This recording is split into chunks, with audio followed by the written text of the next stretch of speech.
La FAO, l'Organisation des Nations Unies pour l'alimentation et l'agriculture, a distingué deux éminents sénégalais, le Dr Papa Abdoulaye Seck, directeur de recherche, ministre de l'Agriculture et de l'Équipement rural, et l'honorable Khady Fall Tall, présidente de la FAO, l'Association des femmes de l'Afrique de l'Ouest. Pourquoi ce choix? Dans cet esprit, la FAO a édité des médailles commémoratives pour ses 70 ans, pour honorer l'engagement d'hommes et de femmes dans le développement agricole, économique et social des populations de leur pays et dans le monde. Elle a été décernée à des acteurs qui ont une contribution remarquable et exceptionnelle à la mise en œuvre du mandat de la FAO au cours de ces années dans les domaines de l'agriculture et du développement rural durable pour la sécurité alimentaire et la nutrition. Seul le travail paye, dit l'adage. Après la BID et la CEDEAO, cette énième distinction de la FAO par la FAO est le résultat de plus d'une décennie de labeur pour la promotion de la femme rurale. Écoutons le sentiment de Madame la Présidente. C'est un sentiment de bonheur personnel, mais de bonheur collectif aussi. Comme vous le savez, il s'agit d'une association. Une association ne peut s'investir dans la durée que quand elle travaille en équipe. Donc c'est la première observation qui m'anime. Si je regarde le parcours de la FAO extrêmement élogieux, il a bien fallu que tout le monde s'y mette. Quand on s'investit dans une action, on attend simplement une reconnaissance.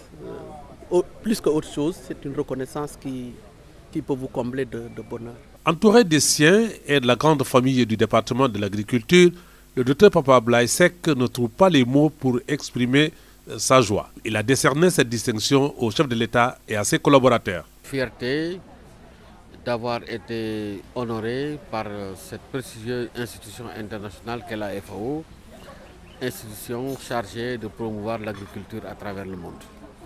Mais je dois dire et souligner que je voudrais partager cette distinction avec le monde rural sénégalais. Il y a toujours la contribution de l'autre pour qu'on puisse enregistrer un succès. Par conséquent, je dois très humblement partager cette distinction avec tous ceux qui travaillent avec moi. Rappelons que plusieurs personnalités ont pris part à la cérémonie, parmi lesquelles Mme Aminata Mbengue Ndiaye, ministre de l'Élevage, et l'honorable député Aliou Ndia. En 1987, lorsqu'on élaborait les textes de la FAO au ministère des Affaires étrangères, ce n'était pas évident que la FAO puisse avoir une vie aussi longue, parce qu'il y avait beaucoup de péripéties politiques autour de l'Association des femmes d'Afrique de l'Ouest, mais par l'opiniâtreté, par l'expertise des femmes qui ont eu à diriger cette organisation, nous en sommes encore aujourd'hui au niveau donc de la FAO en train de faire un travail remarquable. Je crois que c'est une distinction méritée parce que c'est de fortes personnalités qui ont marqué l'agriculture, qui ont contribué effectivement à l'évolution de l'économie rurale, surtout ces 3 dernières années. La cérémonie a pris fin par une collation et une photo de famille.